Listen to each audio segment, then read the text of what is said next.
It is time for StreetWise with former chief of the New York City Sheriff's Department, former chief of the Seagate Police Department, retired New York City detective, Time Warner Public Access Media Award, Joe Franklin Super Excellence in Broadcasting Memory Lane Award, New York Veteran Police Association StreetWise Productions, host of StreetWise, Mr. Lou Telano. Hi, welcome to StreetWise.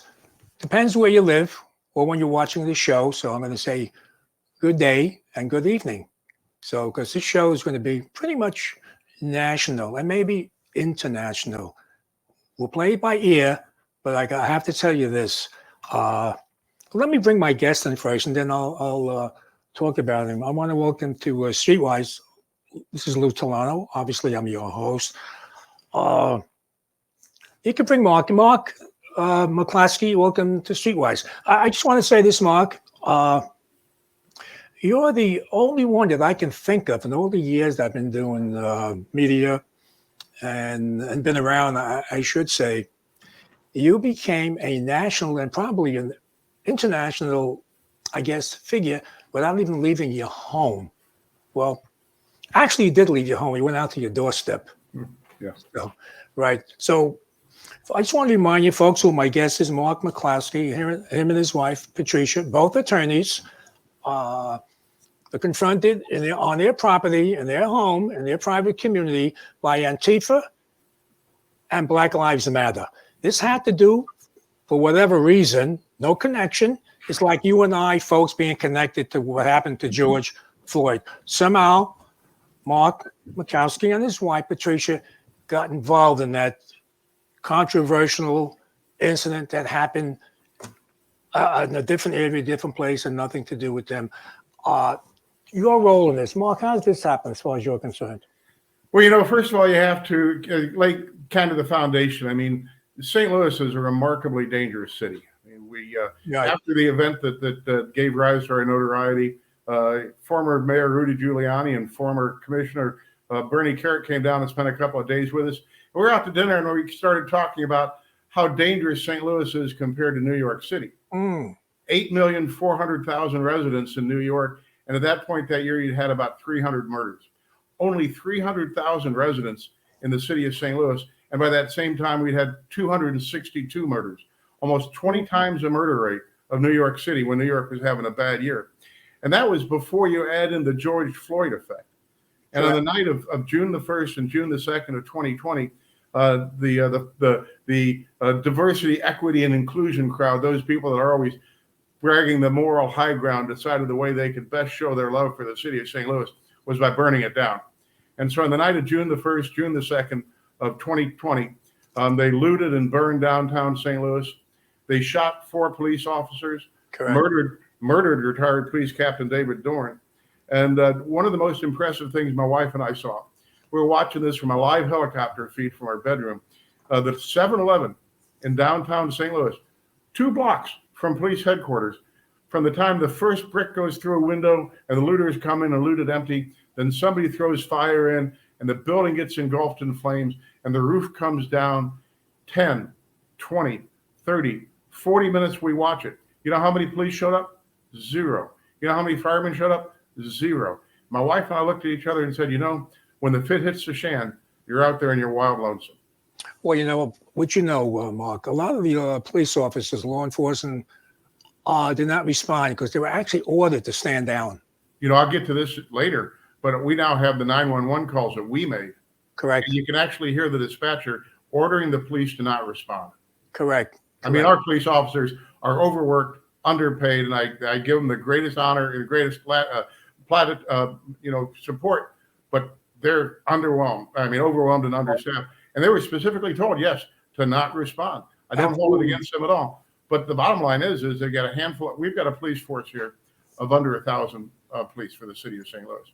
They're now understaffed by something like 300 officers. Then there's understaffed about 200 officers. And just handling the minimum that they can, minimum rioting going on, they're overwhelmed. But this night, holy you-know-what, the whole city was on fire and they were just overwhelmed. But in the ensuing month between June the 1st and when our first event happened, more and more of the businesses in our neighborhood got broken into and boarded up. And my wife and I just made a personal commitment that if the riot came our direction, we weren't going to take it laying down. Correct. And Okay, and you didn't take it laying down. So what if all of this that you mentioned, including the George Floyd incident, which again, nothing to do with you or I, how did you get dragged into it? Do you have any idea? Folks, I just want to remind you, if you recall, the social liberal media, right, made Mark McCloskey and his wife, Patricia, look like Bonnie and Clyde.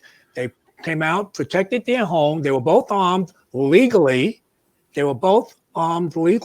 Mark had his rifle, a shotgun. I think it's a rifle, of course. And his wife had a pistol, personal firearm, which they were legally. Everything was, whatever happened to self-defense, Mark, and stand your ground? What the heck? What happened to that? You're an attorney. Well, whatever happened to coming to your home too?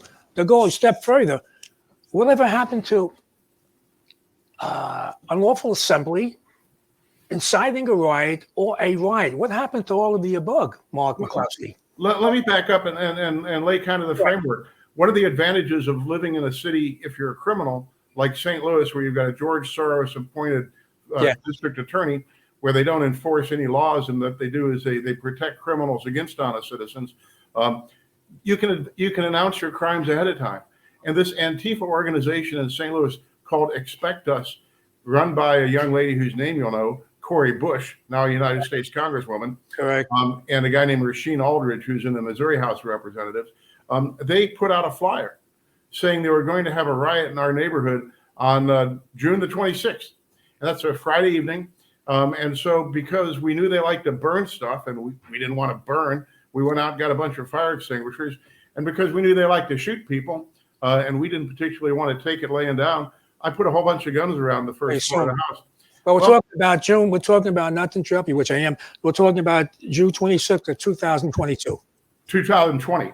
Oh, which is 2020. Yeah. A month after the George Floyd deal. Right after George Floyd, correct, yes. And so we're all prepared that Friday evening, and nothing happens. The riot doesn't happen. We dodged the bullet, literally and figuratively. Well, we've got a little country place about 45 miles out of town. So we went out for weekend and worked on the farm. And then our daughter was coming in from Chicago. She was 30 at the time, to meet us for dinner on Sunday afternoon. And so we were out on the patio barbecuing and getting ready to have dinner. And all of a sudden we hear the mob forming down the street. And you hear them chanting and shouting and screaming and banging their sticks on the ground. All the same old cliches, whose streets, our streets, no justice, no peace, no racist police. And the one I liked the best, because it was being chanted by Cori Bush, was, "You can't stop the revolution." And we live in what's called a private place in St. Louis. Back 130, 150 years ago, when St. Louis was a big, dirty industrial city, people wanted a clean place to live, would buy some farmland out in the country, put a wall around it, build the houses, the streets, the sidewalks. These are all private properties. Just everything inside our gates is as private as your own living room. It is not owned by the city of St. Louis. The streets are our streets. The sidewalks are our streets. But we're right on the east end of this with what's called Kings Highway Boulevard, which is a major north-south thoroughfare in St. Louis. All of a sudden, it's 6 lanes wide and walls on both sides. All of a sudden, all of Kings Highway, from wall to wall, as far south as we can see, is filled with screaming, angry people. And the only thing separating us from that mob was a wrought iron gate that had been there since 1888. And my wife and I and our daughter are sitting out on the patio thing, God, I hope they don't come this direction. Wow. Right then the gate bursts open, and they start filing in. And my wife and daughter ran in to call 911 to no avail. But I stood out on the edge of the porch, and I said the two most racist, white supremacist words known in the English language. I said private property, right? Now, being communist, that pissed them off. And they started coming in more and more and more. Well, I reached around the corner where I had a stage, and I grabbed my AR-15. And I stood up there on the porch, screaming at them, private property, get out. I probably said a swear word once. So I probably said, get the hell out of my property. Did the police stand, Mark, at that time? Did the police respond at that time? There are no cops. I'll back up. One of the reasons we knew something weird was going on was Kings Highway is a major north-south thoroughfare. It's a main drag, correct? Yeah. And it's right, we're about a half a mile north of what's called the Barnes Jewish Hospital Complex. Yeah. Second largest medical center in the United States. There's always huge amounts of traffic on Kings Highway, ambulances, all that sort of stuff. We heard absolutely nothing on Kings Highway. What turned out was the cops had closed down Kings Highway for the mob to use it, but then didn't stage any police at the entrances to the neighborhoods. Right. And so we're just absolutely exposed. And so the gate breaks down. They tear the gate down. They start storming in. And I go out there on the porch with my rifle. And all of a sudden, I'm thinking that my wife is still inside calling 911. Right. Which she did. But then, I'm standing up here on the porch. I've got a hedge and a low wall and maybe 40 feet between me and the mob. And now we're talking hundreds of people in front of us screaming rape and murder and arson. But I still think Patty's in the house. Well, all of a sudden, I find her showing up in the grass in front of me, right in front of the mob, 3 feet from the first one of these guys, waving that dumbass little Bryco pistol over her head. And now I've got a problem because she's in my line of fire, right? Yes. And so, we'd been married for 35 years at the time. I didn't want to have to accidentally put a bullet in her. So I had to come down on street level then too. And that's when you start seeing all those. So she went out first, actually, then, Mark. Patricia went out first before you. And she never had a gun in her hand before. Oh. She, right on top, the cabinet where she took that little 380 out of, right on top, I staged a 12-gauge Mossberg, which looked intimidating to her, I guess. So instead, she pulled the drawer open and got out that little pistol. But anyway, here's a lady, never had fired a gun, never had a gun in her hand before, just reached for something. It actually been a prop gun in a lawsuit that we had pending out in Scranton, Pennsylvania, and goes out and confronts the mob. And they're we're until you see, and you've probably seen it in your career, 350 to 500 people screaming at you all at the same time, all of them screaming threats, rape, murder, pointing up to different windows in our house. That's where I'm going to sleep. That's where I'm going to have my breakfast after we kill you and we take over the house. And so we're standing out there. I mean, this the clip that everybody's seen on television, that 32-second clip, was the last 32 seconds after almost everybody had left. I know that. I mean, for 17 and a half minutes, we had the street in front of us and our sidewalk. And by the way, there was a guy we call Andy Warhol because he was a Caucasian gentleman wearing a suit jacket and had this crazy white hair. He was calling me out by name. And so, and your wife by name? No, just me saying, Mark, so obviously they knew who I was and they knew where they were. And they later claimed that they were marching on their way to Mayor Lyda Cruzen. Yeah. To the mayor. Well, Lyda Cruzen doesn't live in our neighborhood. Lyda Cruzen does not live on a private street. She lives 2 blocks north and a half a mile west of my house. So it's complete. Yeah, that's one of the questions I get from different people when I knew I was going to interview you. It seemed like you were a target for some reason. Well, later on when we pulled the flyer that Expect Us had posted on the web about that Sunday night, that June 28th night. Yes, it says they think this is a joke. We're going to be loud. We're going to be real. And then it says, plus we have a surprise. Well, guess what the surprise was? The surprise was breaking into our neighborhood and confronting us. Yeah. So the point is now, is it a gated community? Yes.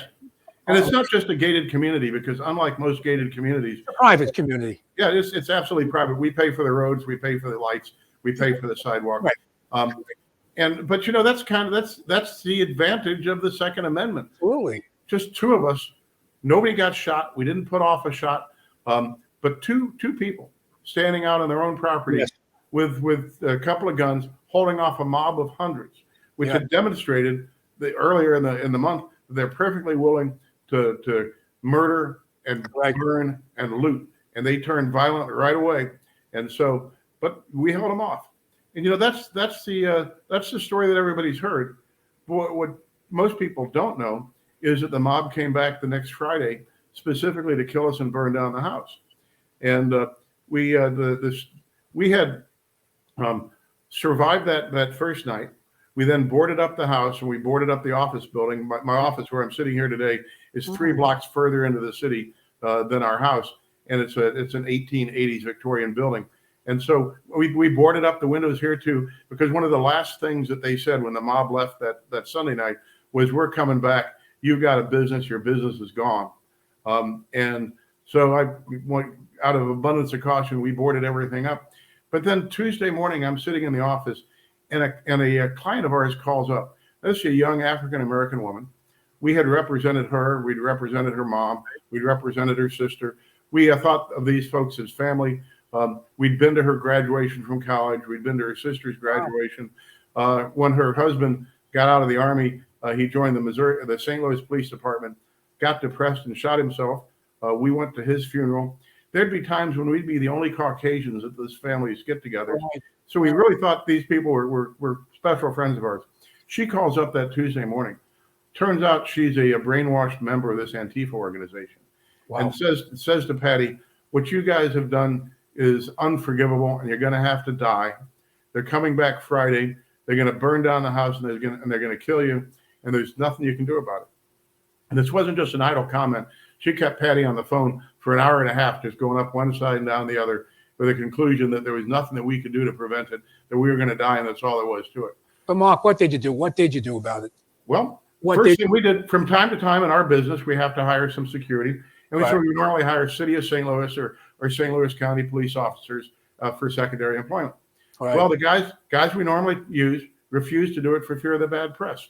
But they referred us to an entity down in Farmington, Missouri, which is a town about 60 miles away. They do worldwide high-tech security, special forces type of guys. And they'd gotten bad press over the Ferguson riots. And so they didn't want to do it. So I asked the guy, well, what the heck am I supposed to do? And he said, if I were you, I would just take what you can't live without, put it in the vehicles, and abandon the house. Imagine that. I said, there's no effing way in heck we're going to do that. We'll go down to the ship if we have to, but we're not going to abandon the house. So we're in a tough way. But earlier in the week, I'd gotten a call from the White House. And the gentleman said, the president wants to express his support. And if there's ever anything we can do for you, let us know. Well, when all else failed, I called that number back up. Well, that was a pretty stinking good time, okay? And so he gave me Mark Meadows' cell phone number. And I got a hold of Mark Meadows, the chief of staff for President Trump. And then the second call I made was to Tucker Carlson. And Patty and I are sitting on the bench in the kitchen, and we think we're going to die the next day. This is now Thursday night. And Tucker puts us on the air. So I'm talking to Mark McCloskey. I can hear Mrs. McCloskey sobbing in the background. The mob's coming back tomorrow to kill them. The city police have been ordered to stand down. The state's not going to provide them any aid. And if we don't do something, they're going to get killed. Well, we still don't know if anything's really going to come to save us. And now it's Thursday night, and our daughter, who had just come for dinner that Sunday, had stayed over because of what happened. But that Thursday night, she goes down to the basement, finds her favorite stuffed animal from when she was a little girl, comes upstairs, gives each a hug and a kiss, and leaves, never expecting to see us alive again. She said she couldn't take it. When the mob broke through the gate that first time, she was so scared she just fell down on the ground like a dead thing. At the initial incident, they never mentioned that your daughter was in the home. Yeah, no, they don't, because it's, threatening to kill a girl is probably counter narrative for the forces of peaceful, mostly peaceful protest. Well, from my perspective, the moment they broke down my gate, they gave up any pretense of peaceful protest when they trespassed onto my property and started to threaten me. That was the end of the peaceful protest as far as I was concerned. Well, first of all, did they have a permit for this peaceful protest? Nah, no. But by the time the mob comes back that Friday night, that was July the 3rd, 2020, the miracle started to happen that afternoon. There's a guy who is a fourth generation cattle farmer from Kansas, former Navy SEAL. When he heard the call to arms, he just threw his gear in the back of his truck, drove straight through, got there at about 6:30 in the afternoon. By the time the mob hit the gate that Friday night, July the 3rd, we had 6 ex-Navy SEALs. We had 10 secondary employment cops. We had the FBI light aircraft circling the top of the house. We had what we used to call in the Reagan administration, peace through superior firepower. Yeah. And when the mob hit the gate that night, now numbering 1,000, we held them off once again without firing a shot. But a couple of interesting things. One thing I always like to recall is at about 2:30 in the morning, first of all, Patty and I made a big point of being outdoors so they could see us up on the patio or on the rooftop, so they could see they hadn't intimidated us. And at about 2:30 in the morning, the SEAL named Jim, who was my personal security that night, jumps on me and knocks me down. I said, "What the heck's going on?" He says, "Well, they were scoping the surrounding high rises, and they saw somebody scoping down at us, thinking they were going to take us out." The high rises, your home was visible to the high rises? Or? Yeah, we're right on the edge of there's a hotel across the street that's about 20 stories and a building next to it that's 36 stories. And so they saw somebody with a rifle scoping down, and they thought I was about to get taken out. Yeah. And so he jumps on me, and right then his radio goes off. Turns out it was an FBI sniper doing cover for us. So good news from on high. But my favorite story that night was early on in the afternoon, right after the mob hit the gate. There's Cori Bush on a megaphone chanting over and over, "You can't stop the revolution. You can't stop the revolution." Well, Jim the SEAL, resting his hands in the butt of his M4, says, "Oh, yes, I can." Go. But I mean, that communist agitator. Now, Cori Bush, she was reelected then, even after that incident. That was her first election. She got elected. That's true, but she got reelected after that. Yes, she got reelected his last term. She, she was standing outside my gate, advocating the violent overthrow of the government, threatening us, and now she's in the United States Congress. I look. It's a question that not only do I ask, or people ask me for whatever reason. How the hell do these people become a congressman or a U.S. senator? It's just so mind-boggling. It's unbelievable. It's like we got OAC here in New York. What's her background? I get criticized every time I say it. Her background was she was a barmaid in the South Bronx. Yeah, that's her background. Sandy Cortez. And that's exactly. Yeah. OAC. Yes. Yes. And she's dictating law. It's just I don't know where we're going with this. So you got the double whammy of having somebody like her, which I always say, just like Cori Bush, prime example of what strong political positions and low intellect together can do, right? Yes. But you've got her, you've got Alvin Bragg, you've got the governor doing everything possible to destroy your civilization instead of building it up. But you mentioned George Soros before, and I think in the last couple of years, people are starting to learn about George Soros. They had no clue about him, and his agenda, and who he is and how he's involved in all these political appointments, whether it's local, like the Manhattan DA, or in your neighborhood, Cori Bush, or up in the Bronx here in New York, Ocasio-Cortez. So, well, I'm going to ask you, see what your thoughts on that. What do they want? Well, they want anarchy. They want chaos in the streets, because out of chaos comes tyranny. They want to make the people frightened. They want to create a system of lawlessness, and they want to use their political position to punish the enemy and to promote their version of a new America. As they always say, we need to tear it down and rebuild it. They despise our democratic republic. They despise Western civilization. They despise our culture. Yeah. What they want to do is the paradigm for their new America is the Chinese Communist Party. Yeah, it looks that way. What they want to do is have a centrally controlled government, centrally controlled economy, and a citizenship of frightened, obedient sheep. And that's why these Soros-funded DAs like ours here in St. Louis, Kim Gardner, that's why they refuse to enforce the law, and that's why they use the power of their office to intimidate and harass citizens that stand up for their rights.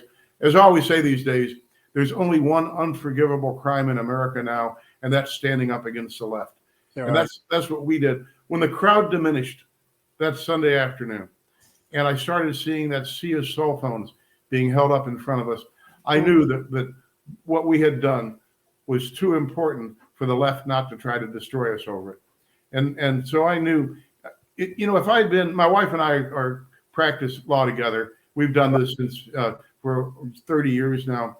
And we don't owe anybody anything. We're self-employed. But if I had been the managing partner of the biggest law firm in St. Louis, the next Monday morning, I'd have had to go on the apology tour. I'd have to apologize for being born, apologize for being white, apologize for being successful. I'd get fired anyway, and I'd never have another job because that's just the way the left now comes down to crush anybody that will challenge them. And, you know, they've tried it. They're still doing it. I mean, Yes. we got charged with felonies. I want to mention that. You know, I want to mention that you guys were arrested. Yeah. We're both arrested, and you pleaded guilty to a misdemeanor. Yeah. Well, let me tell you the whole story on that. Then you also sanctioned. You also had to give up your law license for a year or something. Right? Well, yeah. Well, let me talk about some of this in detail because, you know, unlike you poor sons of guns up in New York, where you've got the most restrictive gun laws in the country, other than California.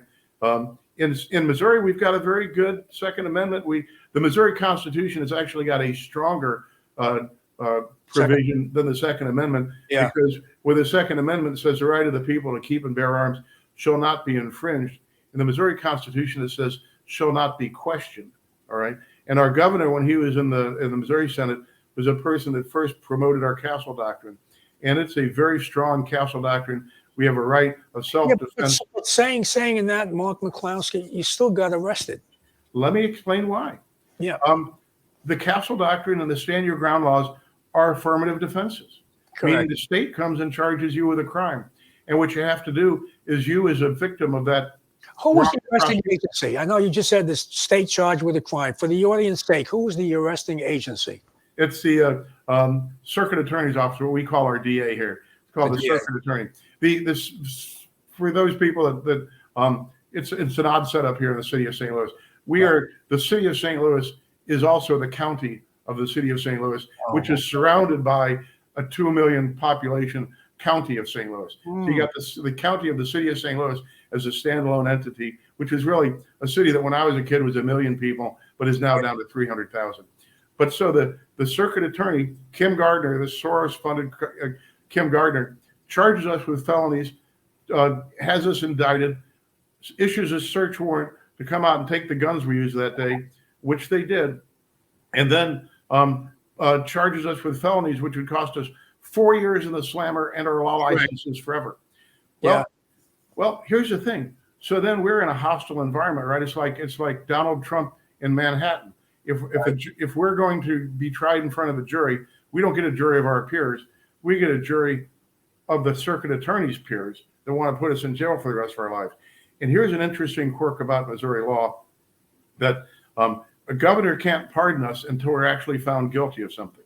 If we're found guilty of felonies, even if the governor pardons us, we can't practice law anymore, because it's a fact of the conviction, even in light of a pardon that precludes us from being licensed. And so when we're charged with a felony, what's our option? Even if, let me back up and say this. Almost immediately after our event, President Trump went on television with Judge Janine and supported us. Absolutely. The Governor Mike Parson came out almost immediately and said that if we got convicted of anything, he'd pardon us. But, you know, Mark, what would felony is what they charge you with? Correct me if I'm wrong. But how did they find that? What was the definition of an felony, which I think is 4 years? 4 years. Yeah, flourishing a deadly weapon. Flourishing a deadly weapon. That was the charge. And you know, you got to appreciate that the President of the United States came out in our defense. Yes. The governor of the state of Missouri came out in our defense. The Attorney General of the state of Missouri, now our junior senator that I ran against in the primary, came out in our defense. 14 sitting United States congressmen, led by Jody Arrington of Texas, wrote a letter to then Attorney General Bill Barr, asking him to investigate Kim Gardner for violating our Second Amendment rights by having us arrested.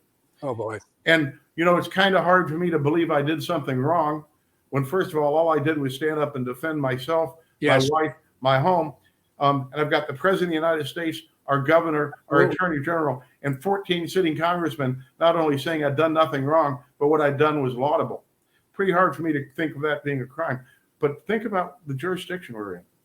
If we hadn't found a way to fix things, we'd have gotten convicted of felonies. Even though we would have been pardoned, we would never get to practice law again. And, I'm 66 years old. I was 63 Right. at the time. I'm not ready to hang it up. No. So here's once again, the Lord moves in mysterious ways. One of the good news for us is that Kim Gardner, our circuit attorney, just as dumb as a sack of hammers, okay? Because those are the kinds of people that George Soros picks. Yes. Stupid people that are easily maneuverable, easily handled. So Kim Gardner puts out a campaign fundraising letter saying that if she gets elected, she'll use her office to punish people like me and Right. Governor Parson. And so we then moved the court to disqualify her and the entire circuit attorney's office for her obvious bias in trying to raise money off of her promises to get even with us. So she gets kicked off the case. The court then appoints a special prosecutor. I was a little concerned to begin with because he'd been the U.S. attorney under Barack Obama for 8 years. Oh. And so I was a little concerned that he might be no better than Kim Gardner. But it turns out he's a straightforward guy, more or less. I'll get into less in just a minute. But he dismisses the felony charges. And then he reads me this charge in open court. He says that I intentionally placed other people in imminent risk of serious bodily injury. Well, I laughed out loud. I said, "Oh, yes, I did. That's what the guns were for, right? If that's a crime in Missouri, I can't deny that I did it because that's exactly what I did. I put people in risk of their lives so they stay away." So that they would back off. Said a moment ago, the liberal press said you were aiming, you were targeting. They made you again look like Bonnie and Clyde. Yeah. To the world. These days we're told we're supposed to point our weapons at the ground, but when I was trained, we held. I guess we used to call it in the high ready position. Had my finger outside the trigger guard. Had my barrel 45 degrees in the air. That's great. We're going to take a break now, and we'll be right back, folks. Don't go away. Mark McCloskey will be right back with me. Hang in there, folks. We'll be right back for StreetWise. Hi, Lou Telano. Welcome back. Welcome back to StreetWise with my guest, Mark McCloskey. And we're talking about this incident that he had in front of his home, St. Louis, Missouri, where he, as a crime victim, became the criminal. Mark, welcome back to StreetWise. I'm saying welcome back. That little break. So for the audience's sake, welcome back to the audience. But I know we asked this before, but anybody pursue what the demonstrators the law they violated, like we touched on it, they had no permit. First of all, how would you get a permit in the private community anyway? If they did have a permit, that wouldn't ride, correct? No, they had no right to be there. They had no permit. The period. Criminal. What about the criminal trespass? Again, I'm going to be repetitious. Inciting a riot, unlawful assembly. I could keep going. And in your case, of course, the obvious self-defense, stand your ground. Now, it was like one-sided. Was there any punishment for the other side, Mark McCloskey? No, as I say on a daily basis, out of the 350 to 500 people that broke down my gate, threatened to kill me, rape and murder my wife, burn down my house, burn down my office building, even kill my dog. Not one of them spent a day in jail. Compare that to the January 6ers, right? Who are charged with nothing more than trespass or being on Capitol grounds. Some who have been rotting in solitary for 2 years. That's right. That's and amazing. these guys that threatened my life, threatened to burn down my house, not one of them has done a day in jail. And you can make the same comparison because you touched on Alvin Bragg here in New York, in Manhattan County, where he wants to indict Donald Trump, and that's ridiculous anyway. But Asian people, especially senior citizens, many of them, I'd have to say 9 out of 10 were pushed in front of a subway train in New York. Alvin Bragg knocked them all down to misdemeanors, right? And I think 8 out of the 9 actually made bail, or they had this no bail policy, no cash bail policy. None of them came back to the court. It just seemed like it's like St. Louis, Missouri. Yeah.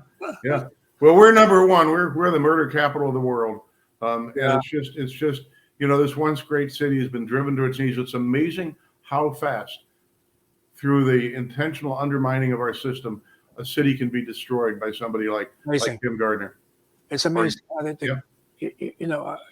I don't know what the answer is. The answer is, many of us know the reality of how important it is to bring Donald Trump back.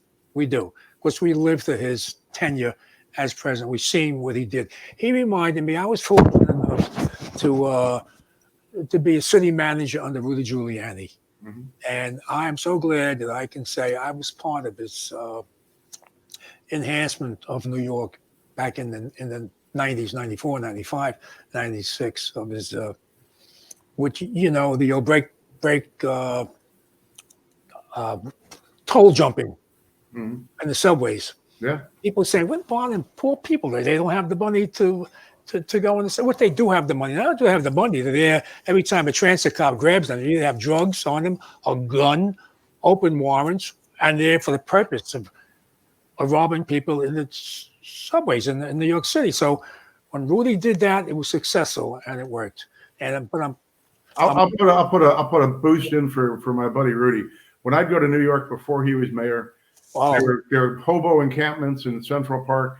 Everything, every train car, every subway, everything was graffitied up as high as somebody standing on somebody else's shoulders could reach. The city was filthy, full of bums and beggars. When Rudy got elected, almost instantly, the city was clean again. The cabs were clean. The subways were clean. There were no bums living in Central Park. He turned that city around so fast. Mark, it goes a little further. The quality of life enhancement, obviously. But he brought money into the city. He waived the tourist tax for the hotels. People know it wasn't just crime. He made the city a better place. He attracted more tourism. Yeah. He brought money into the city. People were not looking to leave like they are now. So I just don't, I obviously I like the governor of Florida. I hope these people that are leaving New York don't screw up Florida. Well, I lived in Texas for 8 years while I was going to college and law school and started practicing down there. All the major cities in Texas are now run. They're all blue cities. They all have Soros-funded prosecutors and Democrat governments. I mean, they have unfortunately brought their politics with them. Yeah, that's what I'm afraid of. Yeah. Yeah. The city of St. Louis, I mean, we have rampant crime here. It was bad before. It's so much worse now. I mean, I'm looking out the window of my office right here. A young lady was murdered across the street from my office for her cell phone in broad daylight. I mean, it's ridiculous. And our current DA, I'll tell you a brief story. Involves the son of a client of mine. He was murdered in cold blood on videotape. And our circuit attorney assigns a murder prosecution to a woman who she knows is out on maternity leave and cannot handle the case. To make a long story short, the state never produces the evidence against the defendant. He's on video murdering my client. Right. And the court orders the circuit attorney's office to produce the discovery. They don't do it. Issues eventually an order to show cause why the circuit attorney's office shouldn't be held in contempt for failure to honor any of his other orders. He has that rule hand-delivered by his sheriff's deputy to the circuit attorney's office, so they can't claim they didn't get it. Nobody from the circuit attorney shows up for the hearing. The judge writes an order saying, I hate to unleash this animal on the public, but it's not my job to prosecute cases. I have to be neutral. And if the circuit attorney intentionally abandons their duties to prosecute, I have no choice but to let this guy go. Folks, they're not supposed to be neutral, folks. The district attorney or prosecutors are there to defend you, the victim, you, the complainant. They can't be. They can't. It's not their job to be neutral. They're not defense attorneys. They can't be neutral. Exactly. So I don't know how that stands. And as soon as the judge lets this guy, cuts him loose and dismisses the charges against him, our circuit attorney goes on television on a press conference and says, no harm, no foul, because we still have him in custody and we'll recharge him, when in fact he'd been released the week before. I mean, that's what we're facing here in the city of St. Louis. You may not know this, but our new attorney general has filed an action to have her removed from office for her gross incompetence, her intentional neglect of office, and a lot of self-dealing. Where it is so corrupted, it's shocking. But it seems to be Mark McCloskey seems to be like nationwide. You mentioned blue states and red states.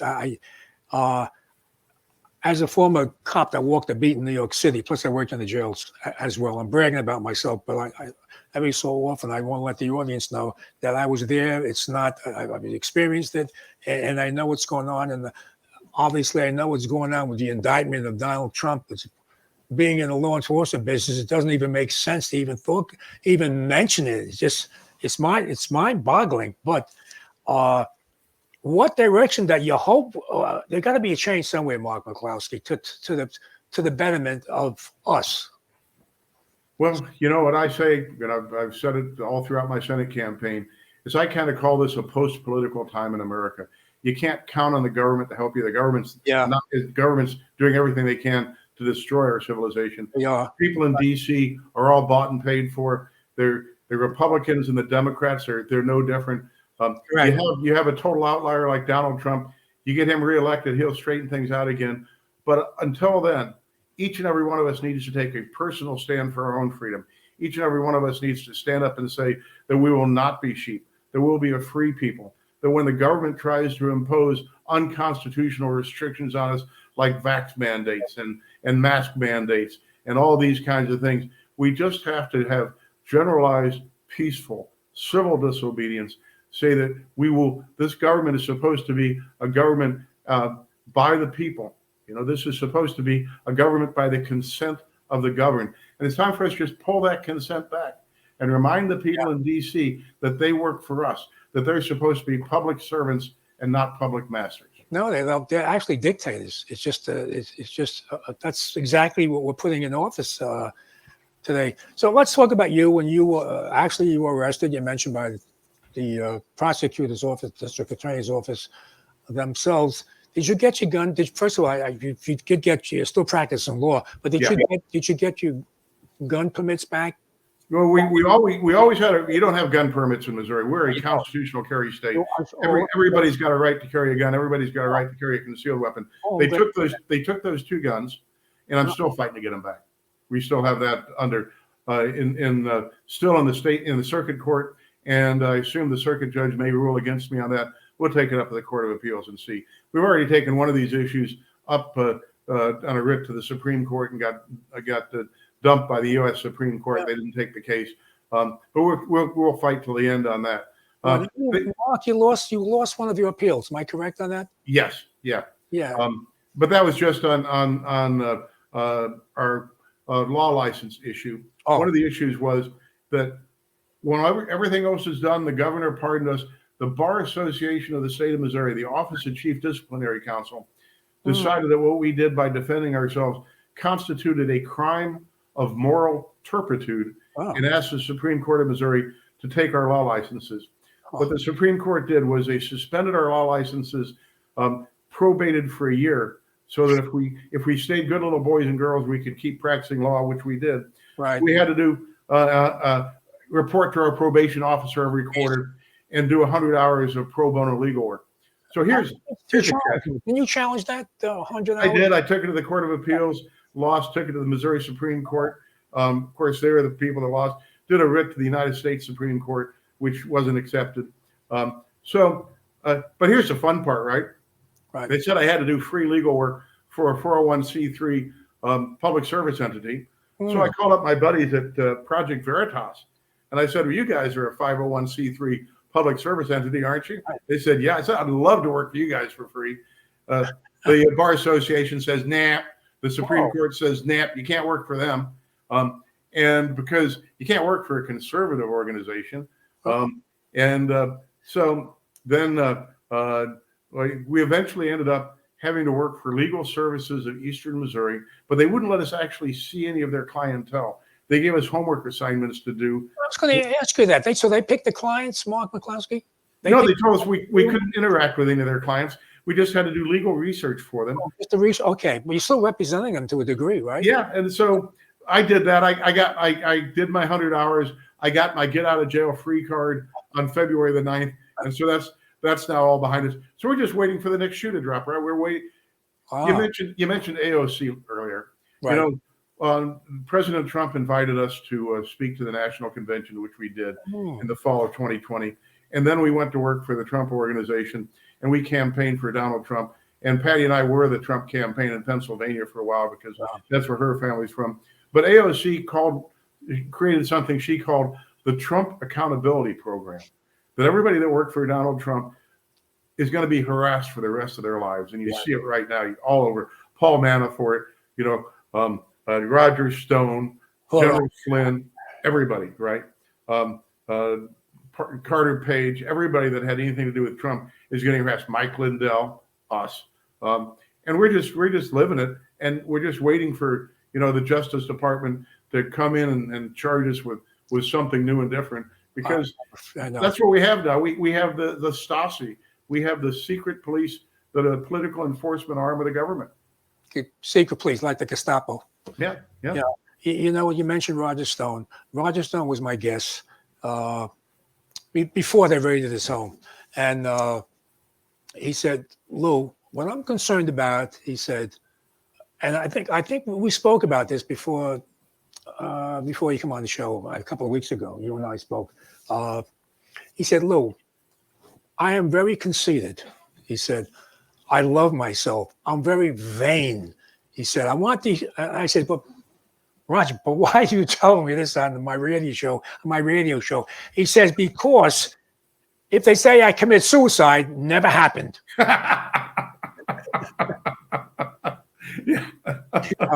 So it's amazing, and then obviously we connected somehow Hillary to the same conversation, But I'm glad my old friend and boss Rudy Giuliani came to your home with another fellow ex-detective, Bernie Kerik, and I'm glad they showed an interest in you, Mark McCloskey.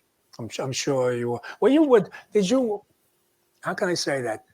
Were you a little surprised when they did that they came out and supported you? I was very pleasantly surprised. But I'll tell your listeners something they don't know about Rudy Giuliani. He can do the Godfather movies by heart. And you go out to a restaurant and get a couple of drinks and Rudy Giuliani, and he does Michael Corleone in accent and absolutely perfectly. Yes. Yes. We had the press club meeting and he did a few things that way you wouldn't say, wow, is that Rudy? It's just, well, of course, obviously I know when he was a prosecutor. And in fact, when I first started to go on this first election, when I worked with him, I said, Rudy, because I was fortunate enough to be invited to White and Case, who he was working for at the time. And I was in a boardroom and I'm sitting there I'm not an attorney, and I'm the only one that's not an attorney that's sitting there. And he said, Lou, I'd like you to be one of my commissioners. I said, fine, but I seen he was an amazing guy. The first two times I met him, he said, I have to work. Even though they were saying he only targets Italo-Americans at that time. And I said, no, he's targeting criminals, that's what he's doing. So I had a little backlash on that. But then the second time around, when we marched with him on the 18th Avenue, Columbus Day Parade in 18th Avenue, Brooklyn, that was all mob territory at that time. They came out, were shaking his hand the second time around. And they were hugging him. You got to be the mayor, Rudy, you got to be the mayor. So, but he was sitting in your living room, right? He was sitting in my living room, sitting there. Yeah, I've got a suit of armor sitting next to my fireplace, and I took a picture of Bernie Kerik and Rudy Giuliani in the suit of armor, and I captured it 3 men of steel. So you're fortunate. I'm fortunate enough too in being associated with Rudy and Bernie, of course, fellow detective, and then my organization, New York Veteran Police, first law enforcement organization to endorse Donald Trump. It's out there, and I'm still getting love letters and hate letters from that, but more lately, but more love letters. So are you going to run for Senate again, U.S. Senate, the Mark McCloskey? I don't know. Right now, I'm contemplating where the future is, whether or not I can be more effective in spreading the message outside of politics than inside of politics. Yes. Politics tends to consume you, and if you're a lone voice in the wind in a swamp that wants to destroy you, you can't be that effective. But I'm speaking all over the place. I've got my radio program in St. Louis. Um, I uh, uh, I think it may be more effective for people like me to be out there informing as many people as possible Yes. about what's happening to our country, and how if we don't all do something right now, we're going to wake up one day and not recognize this as a free republic, because we're going to be enslaved. We are. I said this on my radio program yesterday. We're already a vassal of Red China. Yeah. It's disgusting what's going on. It's disgusting how our government is kowtowing to the Chinese communists, Yeah. and nobody's standing up. And the thing that shocks me the most is that whenever the president of the United States, I hate to use that phrase regarding Joe Biden, but whenever he stands up and does something completely unconstitutional, how come there's no outrage? How come you don't see every Republican senator and congressman Yes. standing on the Capitol steps saying you can't have a disinformation governance board, for example, in the United States of America? You've got a First Amendment here. You can't have a president of the United States saying, I can censor what you can say and hear and think. And yet there was no outrage. There were no congressmen or senators screaming at the top of their lungs, if we have censorship in America, we don't have an America. And that's what we need. Everybody needs to be saying, look, this is our country. We've got a constitution. We've got a Bill of Rights, and we will not tolerate people taking those rights away. Those rights are given to us by God, and what God gives us, no government should be allowed to take away. Right. Taking away God, which and they just ignore the Constitution like we don't have a Constitution. And like you had mentioned a second ago, no outcry. It's just, yeah. That's the proof that there's only one party in D.C., and that's the party of the power elite. Yes, I know. So it's just well, Mark McCloskey, I mean, it's not a great thing what happened to you, but sometimes I always say something good comes out of something bad. I think I shouldn't say think. We do need a voice like you in Washington. We someone that could have more clarity and support our Constitution. Like you were stepped all over. They violated we could think of so many different violations of the law and the Constitution that in your case, it's just amazing.